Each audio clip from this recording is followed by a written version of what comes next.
Good morning. You're listening to Drinking Socially, the official Untappd podcast. Your weekly look into what's happening in the Untappd community and the world of beer. I'm John, and I'm really pumped to drink these two great beers with Harrison and all of you today. We've heard your requests about food and beer, and we've jumped right to the sweetest thing we could find coming up soon. And I'm still Harrison, and I'm pretty jacked up on donuts right now. A little foreshadowing there. Maybe a little more so than most days, too. It's definitely like a 3-donut day so far for sure, with more to come. But before that, as a reminder, Drinking Socially is released every other Wednesday morning and can be found at podcast.untappd.com. Or wherever you listen to podcasts, quite literally. I think we had a user request and added it to Stitcher over the weekend. So hopefully more of you can find it. It's there now, yeah. And now to the good stuff. Let's do it. Let's dive right in.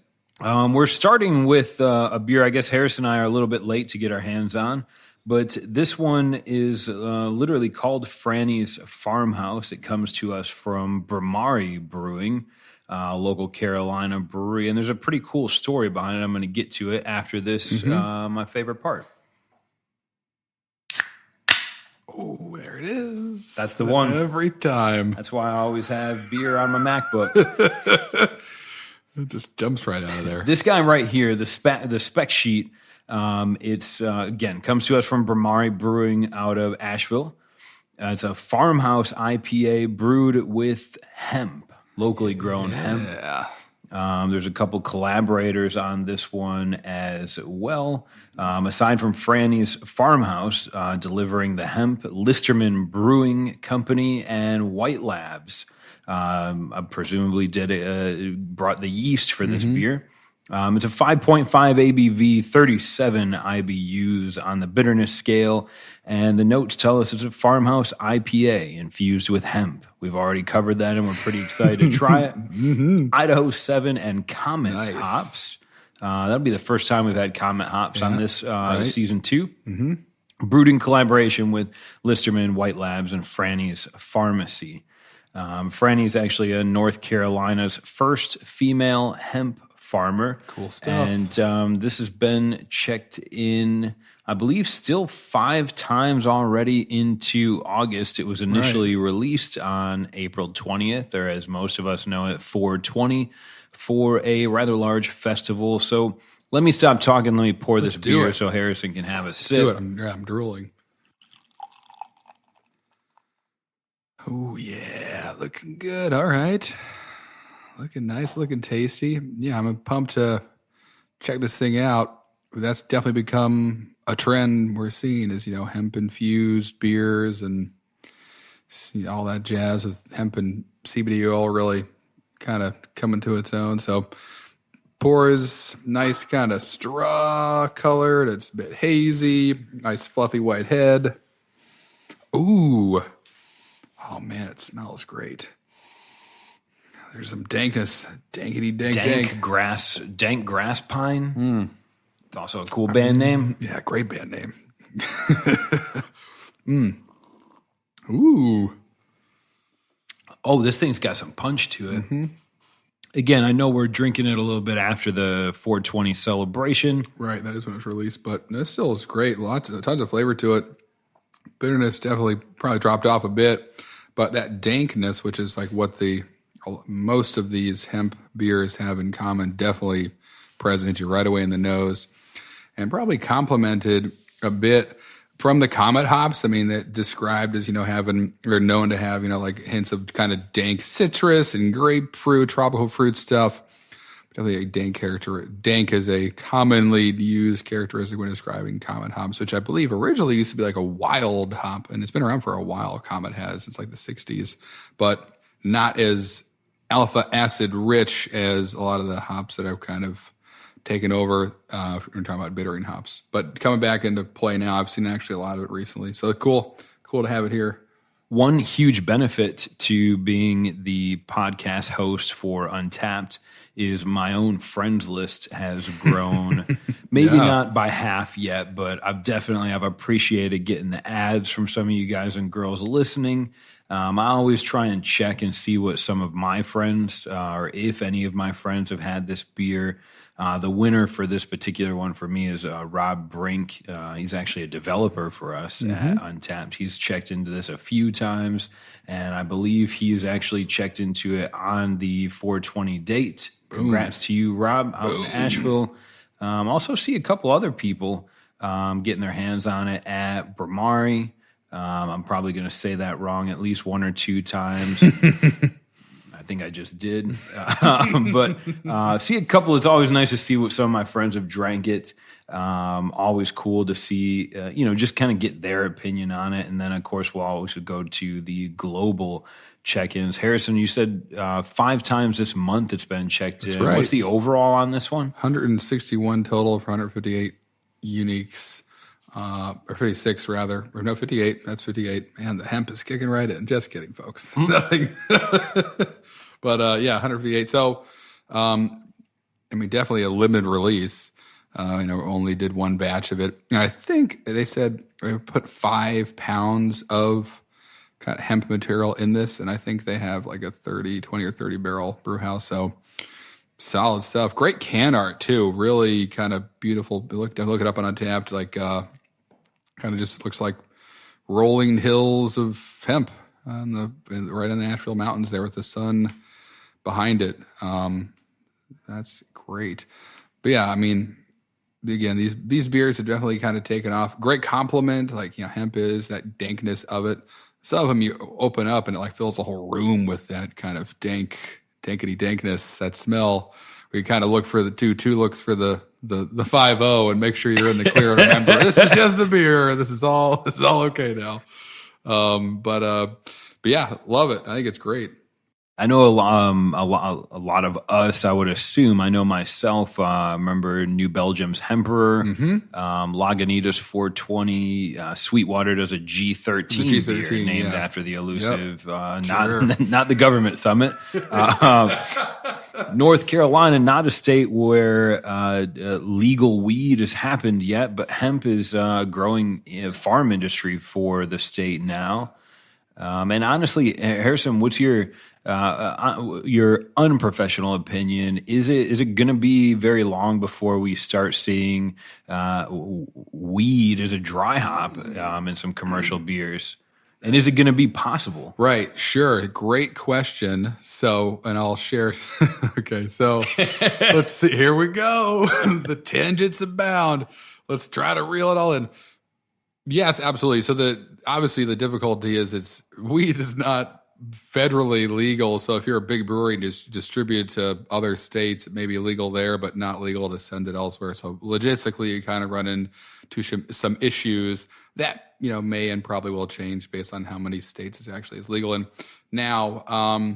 But what I was going to maybe giggle or laugh is that I'm not going to name the brewery, but in a state where weed is now legal, way before it was, there was rumor that a certain well-known brewery that distributes probably to 30-plus states put in their flagship IPA, they put a boatload of marijuana in it and bottled it, sent it out, and didn't tell anybody. And that was probably like 10 years ago. And kind of just sat back and, snuck one over on their whole fan base. But in terms of, so the tricky thing about, this is that THC is fat soluble, not water soluble. So I don't know how much of it would actually, the psychoactive components would transfer into beer, which is of course mostly water.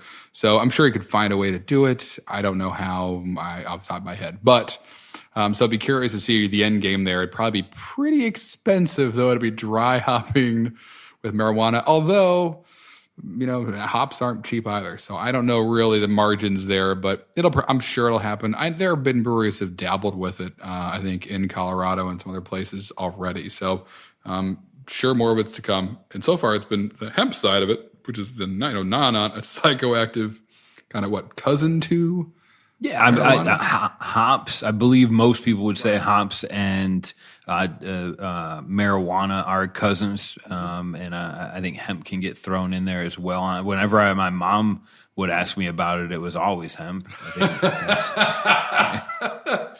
That's right. Sure. She's not a subscriber. No, nope, exactly right. Just making my own hemp protein. Just holding it for a friend would be a great beer name.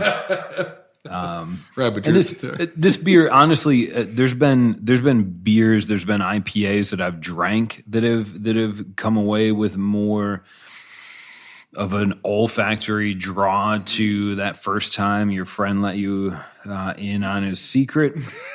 Right, listen to some Rush in the back of the truck.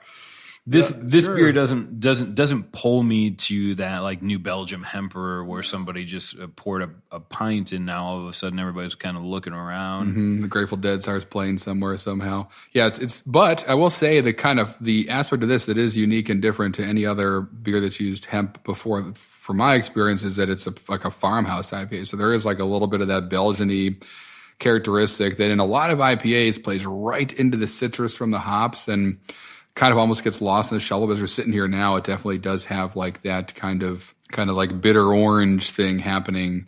You do get from certain yeast, and we couldn't. So this is a collaboration with the Listermans as well, which is another brewery, and then with White Labs, which is, so they have two breweries, but they're most well known for selling yeast. And like when I was a brewer, we bought most of our yeast from White Labs, and they have two breweries, one in Asheville, which makes sense for this collaboration, one in San Diego, where they basically just brew beers with their yeast. You can come on in and taste what this yeast tastes like in an IPA versus a stout versus a lager, things like that. So that's a really cool experience, and they have two spots that are verified on Untappd. So if you're around San Diego or Asheville and want to check out something pretty unique, go into a place that knows yeast as well as White Labs does, and seeing what they do with it, and trying some flights that feature those yeast. Right now, the one in Asheville is 5 Quebec or 4, I think, Quebec IPAs. So nice.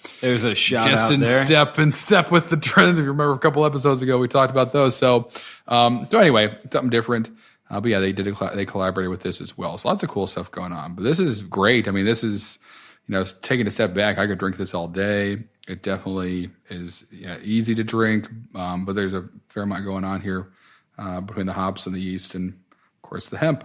Yeah, overall ratings on this, out of the 160 check-ins, 138 of them were actually rated, and it still carries it as a 3.74, which, I mean, realistically, when I look at something on Untappd, I personally consider a 4 to be perfection, and a 3.74, you're gonna have to get a really poor rating for that to affect my opinion of your beer. I always value my taste.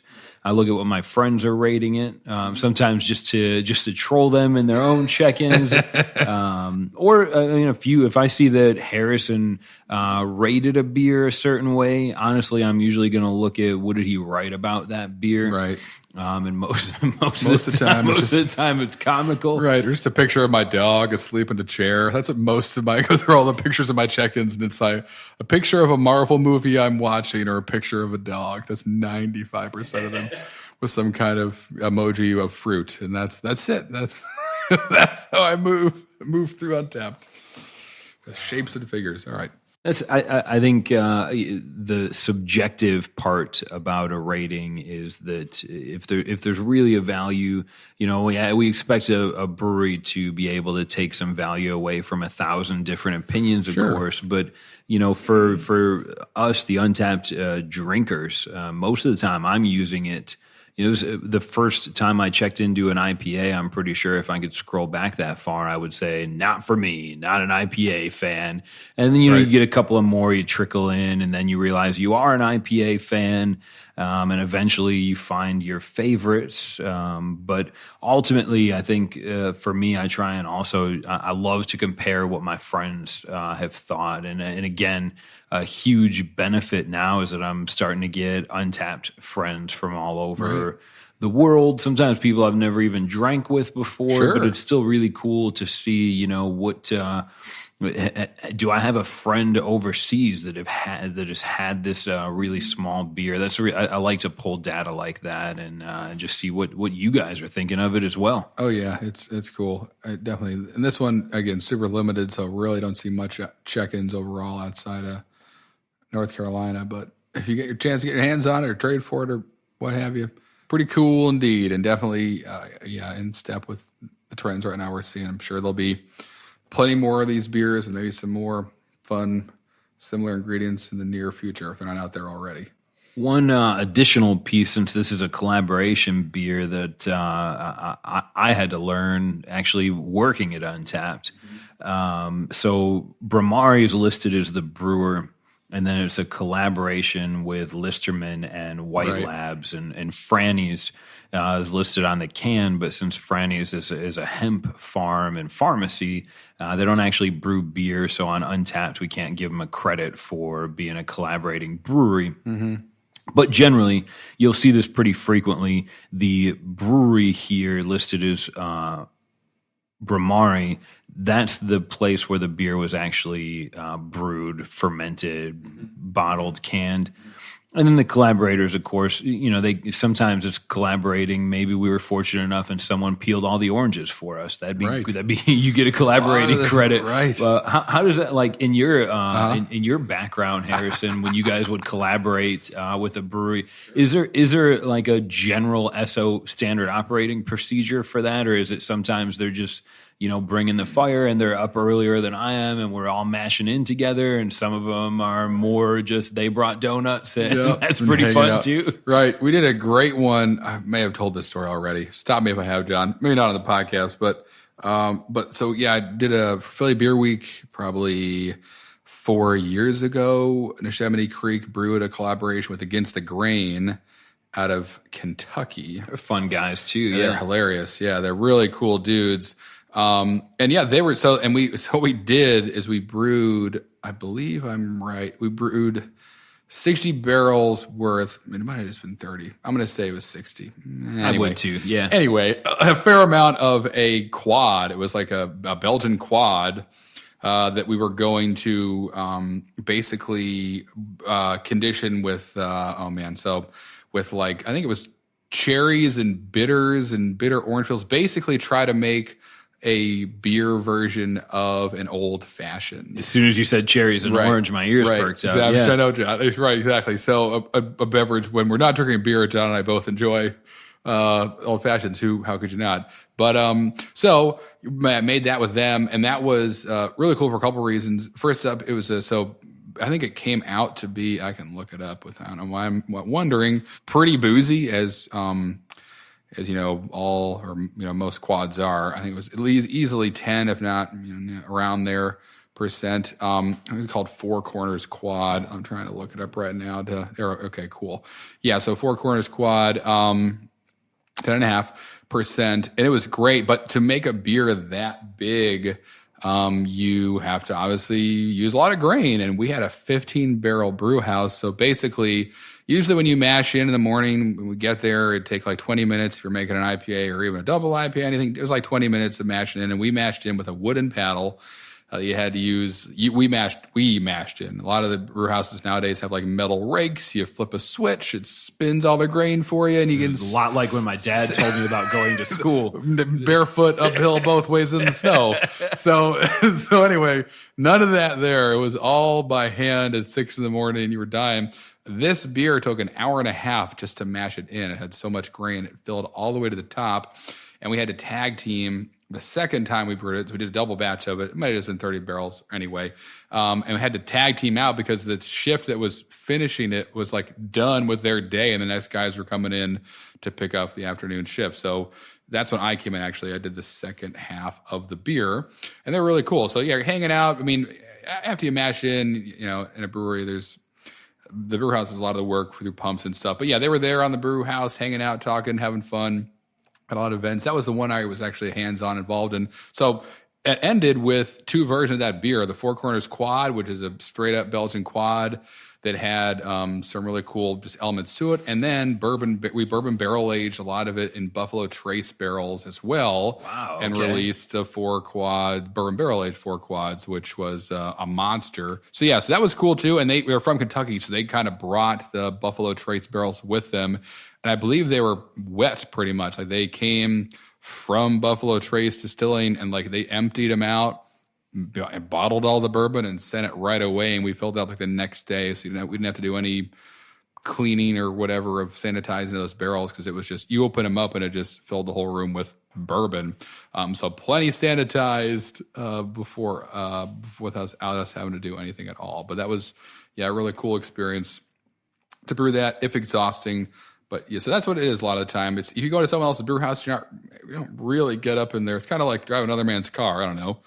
Like you don't really do that. You kind of sit in the passenger seat and let them control the radio, because it's another man's car. That's like it was. They came to us. It was great, and we did. We just did another brew day, like we usually do. And it was a rye whiskey barrel aged Belgian style quad that we brewed. We used rye whiskey barrels with it's called the barrel aged Four Corners Quad. So other collabs are less intense. You go over there, hang out, have some fun. But a lot of the times the collaboration really comes before the brew day, where you're talking back and forth with the other brewery. What do you want to make? Cool. We have this ingredients. We can bring these hops. Let's use this grain. Let's feature this, malt house. And then you do something much like this one, where you really partner up with Franny's Pharmacy. So I mean, they're fun. They're great. And, I love seeing them, love being a part of them. That's a really cool thing about this whole community, is that brewers, they're really, it's 99% jerk free is the PG version, what we used to say about this industry. Everyone, it's pretty cool. So drinking beers with friends and hanging out and making beer. It's, I don't know why I'm overselling it. It's a pretty good time. Everybody's just aiming to collaborate with their brew. Can I mash in now with the wooden paddle? Yeah, it really wasn't that. No one wanted to do that. How red in the face everyone was and exhausted. I'll never forget that, walking in and being like, hey, why is mashing in my beer? And he's been doing it for 45 minutes already. All right. Well, I'm glad he's doing that. I'm glad I'll take over now. Oh, man. But great day. All that fun being said, I think it's time for number 2. Oh, what do we got here? Harrison. That's right. This one's on you. That's right. Here we go. Ooh. Oh, yes. I can see already. So it's dark. Beer number 2, Happy to Donut from Wren House Brewing Company. So this is labeled as an imperial or a double oatmeal stout, clocking in at 9% ABV. And basically the story behind it is Happy Donut was some kind of like predictive text error. So they're probably trying to say something else to someone and came out as Happy to Donut. And it was inspiration to make this beer that uses a couple different things besides traditional ingredients, one of them being a show chocolate cacao nibs from Ghana, and some huge Madagascar vanilla beans were popped in here. And it really kind of, the result is a rich and decadent stout akin to a chocolate donut. So we're going to drink this. And as I alluded to in the beginning, we have some tapas, if you will. Donut tapas. To enjoy with this too. Grateful to prepare. You'll see it in the photographs if you check us out on like Untappd Instagram. We've got, honestly, I think I mentioned initially I'm a diabetic. This is a challenge. We've got donuts with M&Ms, donuts with Fruit Loops. We've got donuts filled with cream and covered in sprinkles and glaze.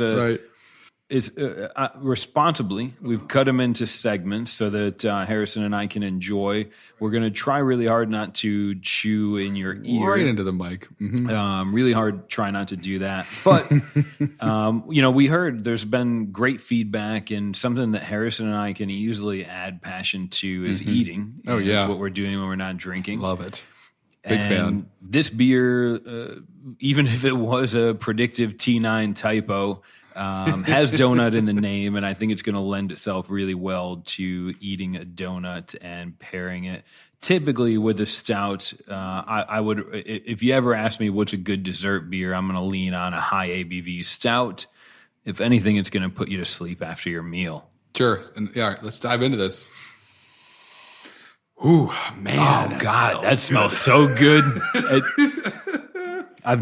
This is my first Wren House beer, and I'm really excited. Yes. I hear great things about them in Arizona, and I've never seen anything from Show Chocolate, or if I'm pronouncing this TCHO.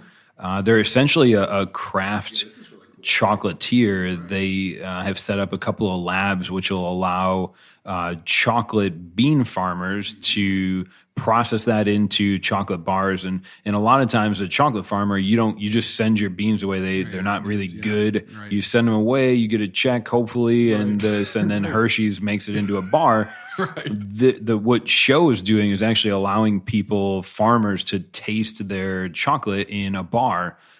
Which I think is really cool.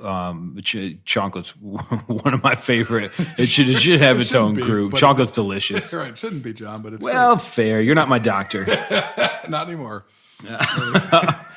This beer smells so. There's a deep, dark chocolate going on in there. The smell of this alone is amazing. That is exciting, and like a sharp little licorice note, but it tastes. It's great. It's holy cow. Yep. It slows me right down. Exactly. What was the ABV on this guy? Yeah, nine. It'll catch up in a minute when we're going over the next segment. But right now, it's going to just destroy it. This is great, and it's actually not like a crazy heavy mouthfeel at all. Really smooth. But yeah, dark is just pours super black, nice kind of tan-ish brown head on it. Some great lacing running around the glass as I kind of rock it back and forth. Yeah, flavor-wise, boom, chocolate, like baker's chocolate, that kind of like bittersweet right in the front. And then very smooth finish to like a deeper, like almost like a ganache or something. There's different levels of chocolate happening in this, which is really, really great. Man. I was fortunate enough to watch a public access show where they covered the difference between natural cocoa and Dutch cocoa, and I learned a lot that I quickly forgot. I learned that Dutch cocoa is the favorite. There's a chemical process that happens, which essentially is supposed to allow you to taste more of the cocoa. I'm paraphrasing and leaving out some key elements, but I think everybody, maybe most people at one point have grabbed a spoonful of baking cocoa, right? And you thought you're getting away with something. It's like a brownie I didn't have to make. And immediately you were full of regret as you put that baking cocoa into your mouth. But of course, that largely is how we get the sweet deliciousness of a chocolate ganache, of a well-made brownie, or even is there such a thing as a not well-made brownie? As soon as you get the batter complete, it's a well-made brownie. That's it. But this beer, true to its inception, gives you that bitterness from the chocolate, and then finds a way. A lot of times, I don't get this in a chocolatey stout, but this definitely finds a way to trick me or remind me of the sweet chocolate glaze on a donut, which I'm about to enjoy as an accompaniment to this beer. Yeah, awesome. And there is, as it kind of warms up a little bit in the glass, in the room, all that good stuff. The final, it's like it goes like kind of bigger chocolate, dark chocolate, and then pop of vanilla right at the end from the vanilla bean, I'm imagining. But this is awesome. Yeah, a little bit of vanilla happening in there. I just had I had some kind of Bavarian cream donut while I was eating this right now, which is tasting great. But yeah, this is awesome. Been checked in 1,064 times, 994 uniques, 13 this month. You can easily sit on this thing for a while, obviously. And we can talk about that on a different episode about cellaring beers and when. Let me know when we're doing that. And we'll probably pull some stuff out of our cellars and talk about what to sit on and when and how that whole thing works. And because definitely with the prevalence of cans, this is a 16-ounce can we're enjoying this from today. It can make that a lot easier, but it also sometimes presents other challenges that bottled beer don't. So more than happy to dive into that if there's some interest. We'll probably just do it as an excuse to, as it gets a little bit colder out, pull some stouts out of the cellar. And I think the hardest part about cellaring beers is knowing when to stop cellaring them. Right. Or maybe telling your significant other that, yes, I still need that cabinet and most of the closet to hold those old beers. Don't move that. No, I know. One day they're going to come in handy. Right, exactly. Looks like a spider farm, but it's not. I swear it's for a rainy day. And then a lot of the beers that I've, and I'm sure most of you folks listening, cellaring, I was looking for Cork and Cage 750 ml bottles, and they were beautiful and expensive and almost an investment because I knew that I was going to drink one and I was going to sit on one for a year or two. Now it's getting in on 3 or 4 years. They've been through some hurricanes with me. Yeah. But it's so hard. When do you crack open? That's a lot of beer. I was actually just talking about this in the Facebook group. It's a great opportunity if you're at the point where your cellar is consuming you. Open it up, pour yourself a nice pint, share it with anybody that's close to you, and cook with it. You know, do a like, especially as we get into the colder weather, do some like rustic French beef stew, or mix it into your own brownies. Good night right there. Brownies, stew, and beer. I don't know why this isn't more of a food-centered podcast. Right. Well, the beer is helping, but yeah, crack open a cellar. If you guys have cellar beers, I think it's a good idea, Harrison. We're improving this, but I think maybe coming up soon we should just drink some of our own cellar beers and talk about them. Yeah. I know I smartly, or maybe not so much, put a couch in front of all the cabinets that has all my beer in it, so I'm not tempted every night to throw it in the fridge for a bit and then drink it later. So yeah, they're there just sitting, waiting. We could do a couple of verticals of some things. I have a couple different. Now we're getting into it. Beers we could do that with. Yeah, we'll put something together. Have a jolly old time. Just get a whole box of donuts and go through. It turns out donuts pair with every beer. That was one thing that I forgot to mention. Right. In a point of fact, I did just consume a rather large bite of a donut that was covered in M&Ms and chocolate chips and peanut butter. I'm sure you're getting disgusted at this point. Is it still a donut? The donut was amazing. It was a meal. And when I came back to the beer, as you would expect, my mouth is still run amok with sweet donut juice. But I come in and I grab this beer again, and instantly it tastes like I get so much more of the sweet. I get the vanilla. The beer tastes so different. The donut didn't essentially cleanse my palate, but I'm going to argue it influenced it. Sure, and it's just opening up big time. I'm getting like way more sweet notes, more donut notes. This was canned on February 28th, and it's now, August? 6 months ago? Almost. Yeah, so 5, 6. So great, awesome. I like to, that's actually like right in my window. I like to sit on a stout that's 9% or more for usually I'll have one for, hot, but sit on it for 5-6 months and then check it out again, and then maybe check it out 6 months after that if I can, if I'm fortunate enough. Right, exactly. But man, this is now I'm getting roasty notes, just it's like roast vanilla. Popping in right at the end there. The vanilla's really coming through now. That's great. It smells like the end of a very good meal. Right, exactly. When it smells like 5 minutes before someone says cigars on the deck. Ooh. And then you're like, oh wow. Yep, that's what it smells like. That's what it tastes like. Quite elaborate here tonight.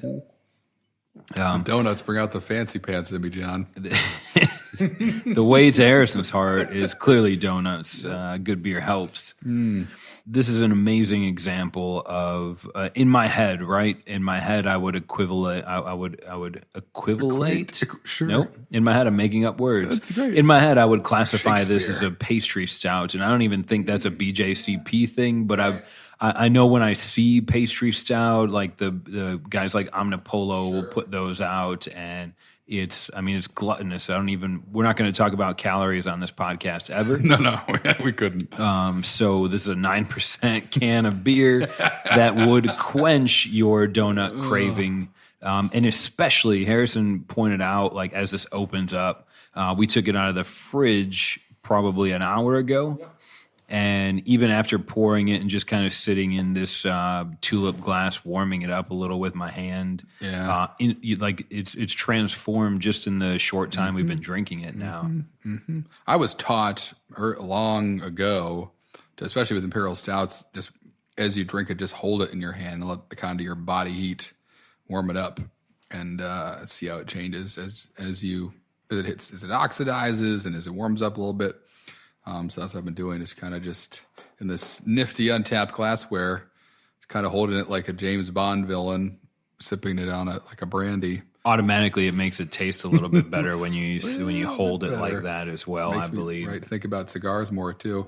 At least I'm confident that I won't spill it as well. That's always beneficial. Happy to Donut from Wren House. Holds a 4.01 average after 877 ratings. That's impressive. It's only been checked in a little over 1,000 times.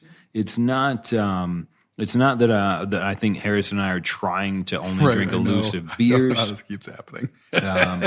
Actually, not to foreshadow, but while I'm on the subject or making my way to the subject, there was a shout out on the Facebook Drinking Socially group. Yeah. A friend of ours who actually edits this podcast was talking about the possibility of doing some Canadian beers. Right. We're looking into that.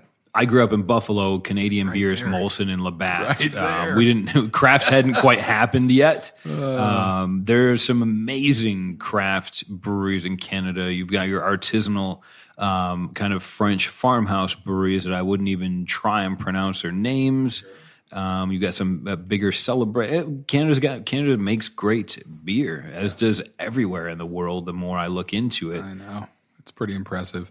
But yeah, we're looking into that, bringing in just stuff from other countries around the world. And it's obviously a little bit, it can be challenging to get our hands on some of this stuff, although a lot of the stuff from Canada does make its way down here. But I'm a big fan of the brasserie Dieu de Sel. I've had a fair amount of their stuff. And what else? I'm trying to remember. It's the Hill Farmstead of Canada, Brasserie du de Sel. Mm-hmm. I can't pronounce it as well as I can Hill Farmstead. You're good. That's all right. It comes as, sure. No, good. And wow. So we're working on that. We're going to just bring new, different, fun things in here. And appreciate the feedback because, the more, obviously, the better. And we say that a lot. Haven't said it much today, but love hearing from you guys on social media. We'll probably jump on the shark just a wee bit. Wow.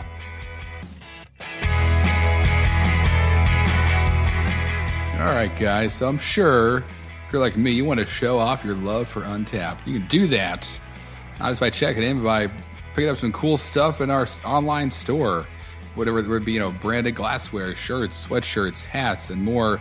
Just put a couple new things in there. If you haven't been in the store in a bit, we just got kind of a facelift, so there's new stuff, different stuff, kind of different layout.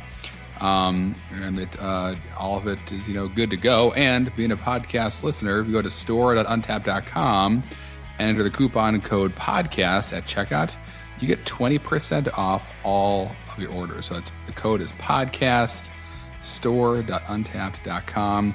You get 20% off. But there's a pretty cool hat. I think it already sold out, but word on the street is more maybe on the way.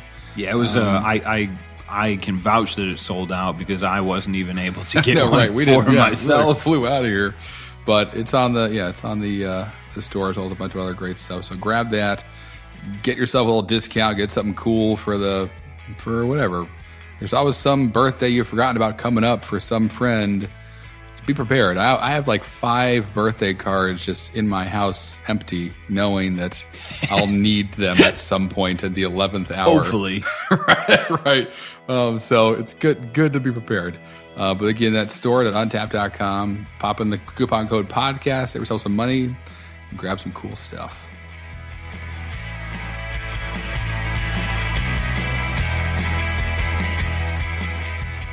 John, we got some cool stuff from the Facebook group, the Drinking Socially Facebook group. A lot of fun stuff since we checked in here last. What do we got? Yeah, so obviously social media is a thing that exists in the world now.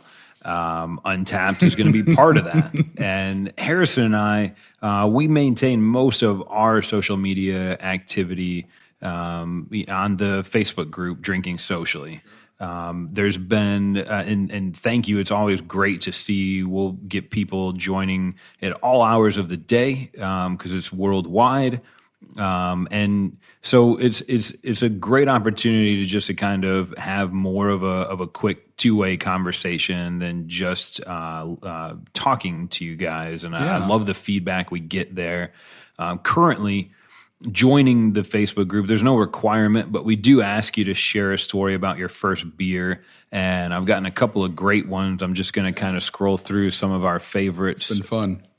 I think we can all the great part about some of these stories, some of them get a little niche, but I'm going to talk about Alec first.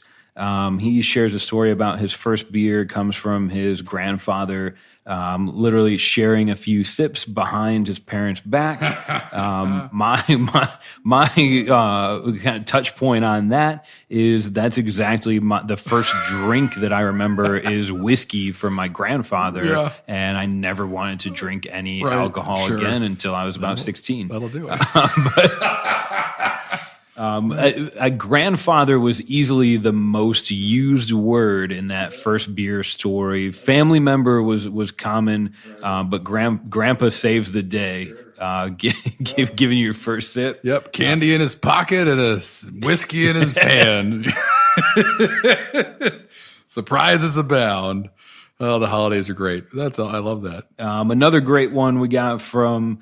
I guess I'm going to assume a little bit younger than some of us, but Max out in Cincinnati shared great story. His first beer was during the American 2012 presidential debates, which that was a really tumultuous time. There was some big debates going on, and his first beer was from Great Lakes out of Cleveland, Ohio. It was an Edmund Fitzgerald Porter. Great beer. Great example of a porter. Yep. And he says he loved it and then immediately followed it with a Bud Light. And the takeaway was that craft beer is good. I think you, Max, you definitely bucked the trend. Most of our first beer stories involve Busch. I've seen Miller Genuine Drafts come up a lot. Oof. Jenny Cream Ale. Yeah, there you go. It was a different time 5 years ago, much less 10 or 20. The fact that your first one is an Eddie Fitz, as I call him, because we all have beer nicknames. For some reason. I think it's a great story, and I hope you've continued around Cincinnati, obviously Rheingeist and platforms from great breweries in Ohio. Yep, absolutely. I love that story, too. And again, great beer. That is the beer for the style BJCP for American Porter is Edmund Fitzgerald. So made. Starting well. Yeah. Good luck. Boom. Good luck going up from there. I know, right? Last one I'm going to share, and I apologize if I get your name, but I'm going to read it as Erwin from Overijse in Belgium, which is a municipality outside of Brussels. I know Overijse is a place that's very near a favorite bar of mine, Motor Lambic, this near an institution. Irvin tells us that he got his first beer from his grandfather.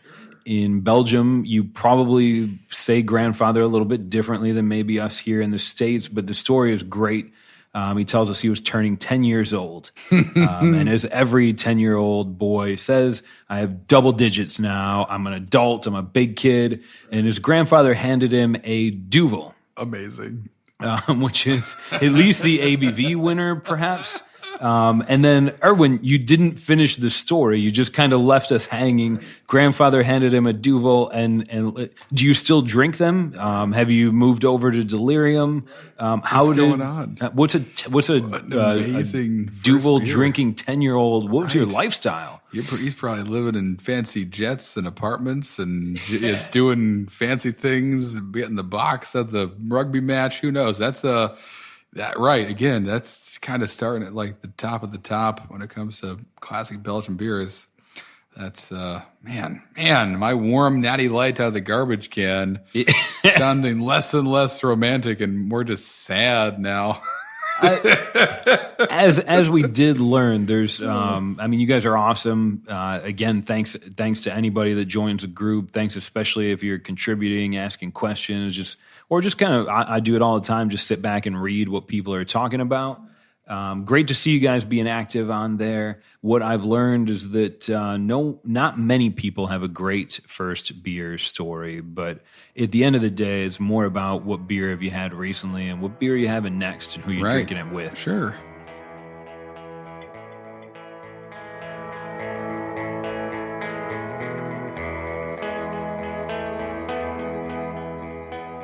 Harrison's got a great kind of review on an article or story, I guess he's been researching. Yeah. Harrison, take it away, man. I'm excited to hear what you've got on this one. Yeah, we got some cool updates here from the Brewers Association. So if you don't know, Brewers Association's kind of, like the, I guess, governing body or representative body for, small and independent craft brewers in the United States, and they have tons of data and analytics and also great articles. I talk about them a lot on here because I do feel like they are a really great source of information, always on the ball, the front lines, doing a lot of work to really just for the consumer, but also for breweries and people in the industry to make sure they're always on the ball, learning about what trends are happening and what's going on and being on top of everything that seems to change all the time when it comes to craft beer. And so what they do every year is they have like a mid-year kind of survey or analysis they release about,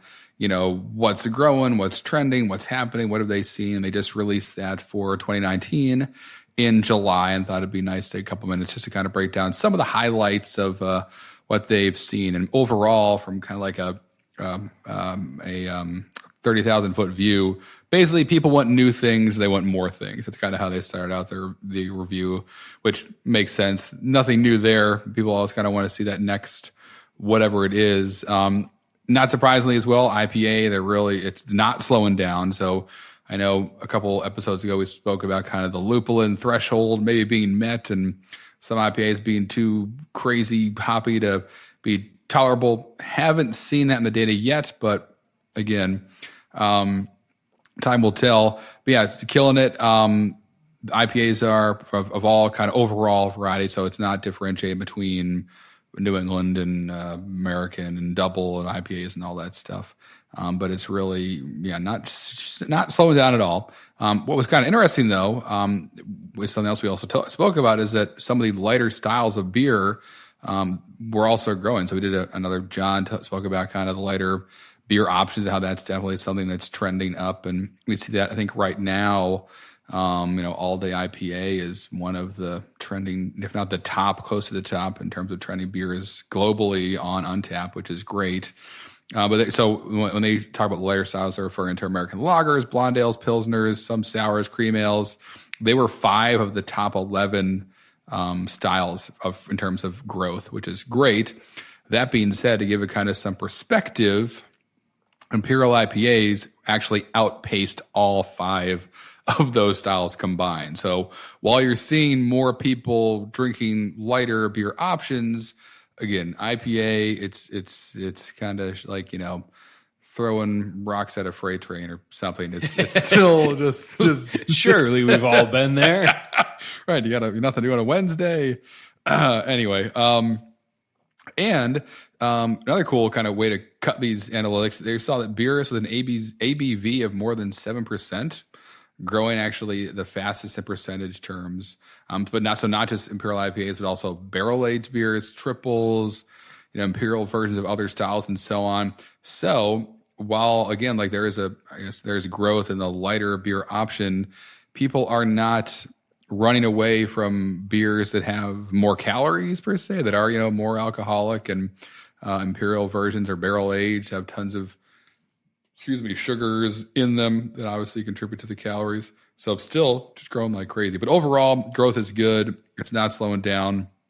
When looking at craft beers in the States, and IPAs are still reigning supreme. So it'll be really cool to we'll revisit this at the end of the year and see, what's happening next. But they kind of posited, what is the next style? And we'd love to hear from you guys, through social media. Like we mentioned a couple of times before, are you seeing tons of, Quebec yeast popping up nearby? Now we've spoken about that. You see a lot of Quebec IPAs or Pilsners happening. What's going to be kind of like, that style of the fall and winter months? I for one, hope it's Baltic porters. I love those things. It's kind of like a boozier version of an American or a robust porter. They're great. I'd love to see that, be a thing that takes off. So you're always wondering what that next thing that has some kind of wheels behind it, some motor behind it is. I don't know yet. But again, that's why you just keep drinking, keep looking on Untappd, keep seeing what's getting checked in nearby, and follow kind of all the trades, and you'll be able to be as on top of it as we are. But I love that that the Brewers Association does all this stuff, indeed, and has it all available for people to look at here on their actual website, which is brewersassociation.org. And they also have a magazine and stuff, but yeah, really need to see overall growth is great. Obviously you want that to be happening, but kind of curious about IPA is not surprising, but light beer is great, growing as well. Still not as much as you'd think, or rather the power of the Imperial IPA, it's not going anywhere anytime soon. And yeah, I'm not surprised at all about that. And speaking of IPAs, I think we have some more info about that, John. Recently, as you all know, my God, we just had IPA Day. It just happened not a week ago from where we're sitting. Yeah, I was fortunate enough to unlock the badge myself. I think Harrison actually texted me about it to make sure. It was August 1st. IPA Day is a worldwide badge or celebration. And this is something we kind of hope you guys enjoy. We got some pretty cool analytics about this particular badge unlock, beginning with right now on August 1st, 2019, there were 113,000 plus individuals that earned the IPA Day badge, so checked into an IPA on that day. And I always like to share this stat because I always find it kind of it goes the other way. Most people assume Untappd's a younger person's drinking social media, but the largest majority of our age group people that earn that badge are between 30 and 40. So at least they fall in line with me and Harrison, and hopefully some of you. There's segments up and down the category. But it's always cool to kind of pick the outliers, the top city earners. Harrison, I think you pulled those in. Mm-hmm. Yeah. So New York City, I think London, Ontario, right? I believe. Right? London, Ontario, Canada. Right. Yeah. Right. And then Chicago were the top three cities on that day to grab the local badge itself. And top venues. So the Trondheim Brewery Festival in Norway coming in there right at the top. They killed it. Trondheim was like 300% above any other specific location for earning that That's badge. a great region just for tons of Untappd users there in Norway and around Trondheim specifically. And then Craft Beer Garden Festival in Helsinki, and then Sleepy Whale out in Chandler, Arizona, which we hear about a lot on Untappd. They're trending often. So I won't claim to be friends with Justin, but the Sleepy Whale, the Wandering Tortoise, those guys carry an amazing beer program out there. It was great to see them make the third place in the list worldwide. It's amazing. Behind two huge festivals and gigantic markets for Untappd users. So that's fantastic. And top beers, John, what do we got there? No surprise, Founders All Day. That was the number one beer that people earned the IPA Day badge with. Of course, behind that is Lagunitas IPA. That should be no surprise either. We got Goose Island IPA, Brewdog's Punk, Bell's Two Hearted, and then a soft spot for my heart, Sierra Nevada's Hazy Little Thing. Oh, yeah. That beer's so great. Truly, if you haven't had one of those yet, it's pretty good. Honestly, what I think is really cool, all the beers on the top beers are stuff that I think most everybody can get their hands on. Right, sure. It's really cool to see that. Some of these, Sydney, Australia was, I think, 6th on the most active cities. So, of course, I think it's really great to see, people all over the world enjoying beers. Yeah, enjoying IPA Day and grabbing that badge. It is an awesome community we are all a part of here that goes farther than sometimes you even realize when it comes to the reach of it. So, all right, cool, great.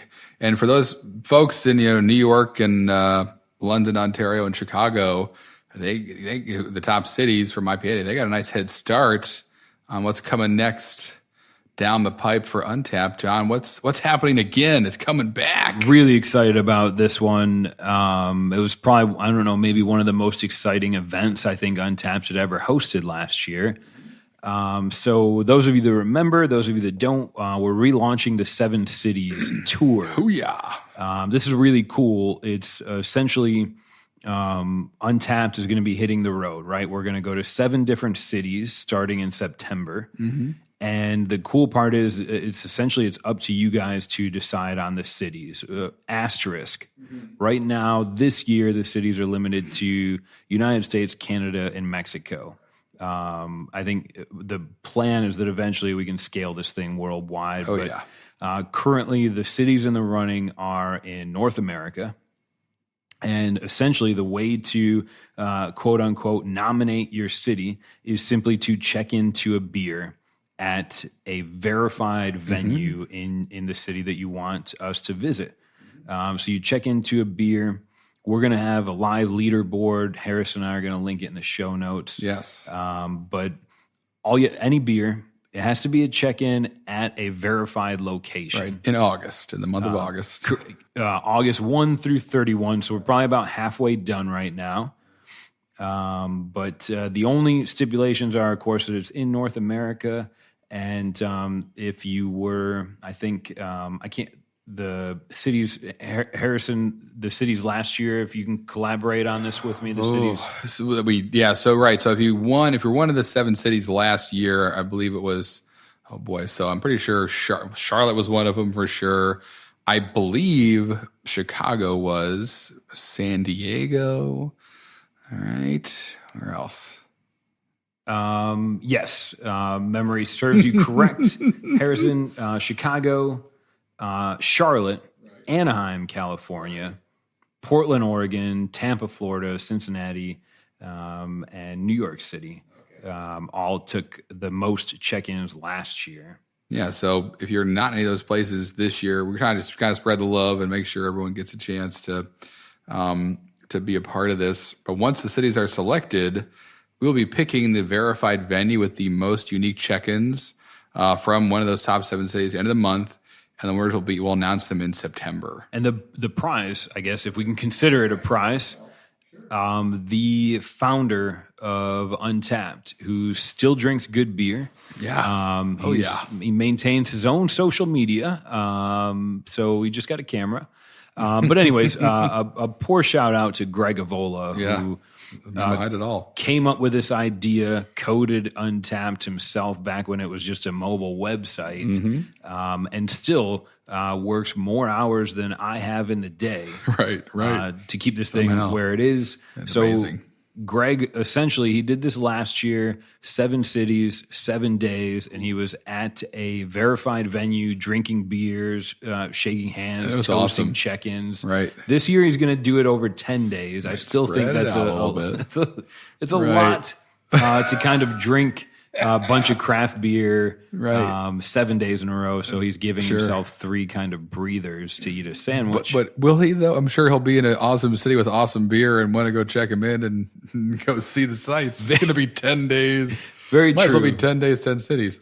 But, you live and you learn.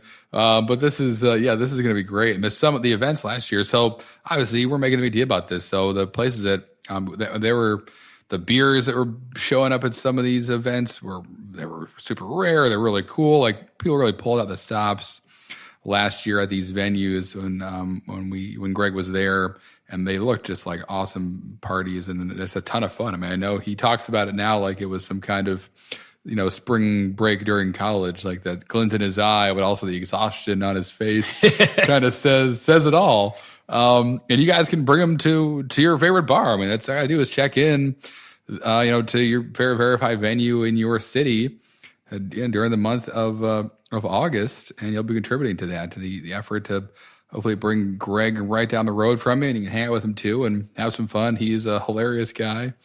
Beyond being a big beer fan, he's just fun to hang out with. So it's up to you. check in, go to your bar, check in 2 beers, maybe have a flight. Get a local badge. Current leaderboards have Milwaukee and Denver kind of battling it out for number 1.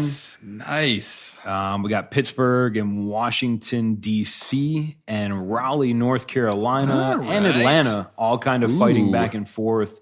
Nashville, markets. Tennessee, Minneapolis, Grand Rapids, Michigan. There you go. Not surprising. We're always going to have the top 10 locations displaying their current check-in number. Again, Harris and I will link this out in the show notes. Exactly. So keep your ear to the ground, and more importantly, check in. Go to it has to be in August. It has to be a verified location that you check in your beers at. But my only regret is that I won't be able to come on this trip with Greg. Honestly, as an older man, it's probably also good that I won't be coming along. Exactly right. I know, right? I don't know how I would. Yeah, a bunch of different hotel rooms and a lot of mumbling and sure, drooling on myself after 6 days, and just falling asleep with the column of breakfast in the morning, or whatever.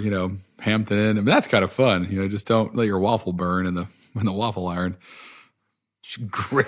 If you take one piece of advice from episode 56, don't let your waffle Just remember burn. you put the batter in. Don't walk away. Just stand there and wait. So this 7 cities tour, we're really excited about. On the next episode, hopefully by then, we're going to have updates on the 7 cities that we're going to be visiting.